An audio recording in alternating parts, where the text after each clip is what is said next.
नमस्कार भक्तों, आज इस वीडियो में हम आपको बताएंगे भगवान शिव और माता पार्वती की पुत्री के बारे में।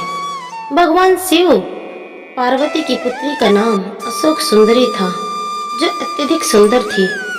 इनका विवाह राजा नहुस से हुआ था। अशोक सुंदरी देव कन्या थी। पद्म पुराण के अनुसार एक दिन माता पार्वती ने भगवान से सृष्टि के सबसे सुंदर उद्यान में घूमने की इच्छा जताई।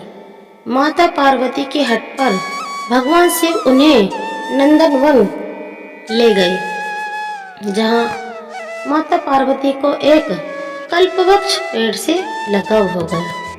कल्पवृक्ष मनोकामना पूर्ण करने वाला वृक्ष था। माता पार्वती के कहने पर भगवान शिव उस वृक्ष को कैलाश पर्वत ले आए तथा उसे उद्यान में स्थापित कर दिया। एक दिन माता पार्वती अकेले उस उद्यान में घूम रही थी, जहां भगवान शिव ने उस कल्पवृक्ष को लाकर रखा था। पार्वती को भगवान शिव के ध्यान में लीन होने के कारण अकेलापन महसूस हो रहा था। ऐसे में माता पार्वती एक पुत्र की कामना करने लगी। फिर माता पार्वती को उस कल्पवृक्ष का ध्यान आया तथा उस वृक्ष के सामने जाकर अपनी इच्छा जाहिर करने लगी। तभी कल्पवृक्ष के प्रभाव से एक सुंदर कन्या का जन्म हुआ। माता पार्वती के सामने एक कन्या प्रकट हुई। पार्वती ने उस कन्या को अपने गले से लगा लिया और उसका नाम अशोक सुंदरी रखा। तब माता पार्वती ने उस कन्या को वरदान दिया कि उसका विवाह देवराज इंद्र जैसे शक्तिशाली युवक से होगा। एक बार अशोक सुंदरी अपनी सहेलियों के साथ नंदनवन में खेल रही थी।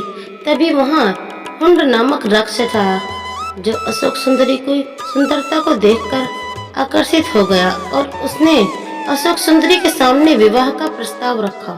लेकिन अशोक सुंदरी ने अपने भविष्य के बारे में बताते हुए विवाह के बारे में भी बताया कि उनका विवाह नहुस से होगा। यह सुनकर राक्षस ने कहा कि वह नहुस को मार डालेगा। ऐसा सुनकर अशोक सुंदरी ने राक्षस को श्राप दिया कि उसकी मृत्यु नहुस के हाथों ही होगी। वह घबरा गया, जिसके चलते उसने नहुस का अपहरण कर लिया। उस समय नहुस काफी छोटे थे। नहुस को राक्षस हुंड की दासी ने बचाया। इस तरह महर्षि वशिष्ठ के आश्रम में नहुस बड़े हुए और उन्होंने हुंड का वध किया। इसके बाद नहुस तथा अशोक सुंदरी का विवाह हुआ। अशोक सुंदरी ययाति जैसे वीर पुत्र तथा 100 रूपवती कन्याओं की माता बनी। तो दोस्तों, आज के लिए बस इतना ही।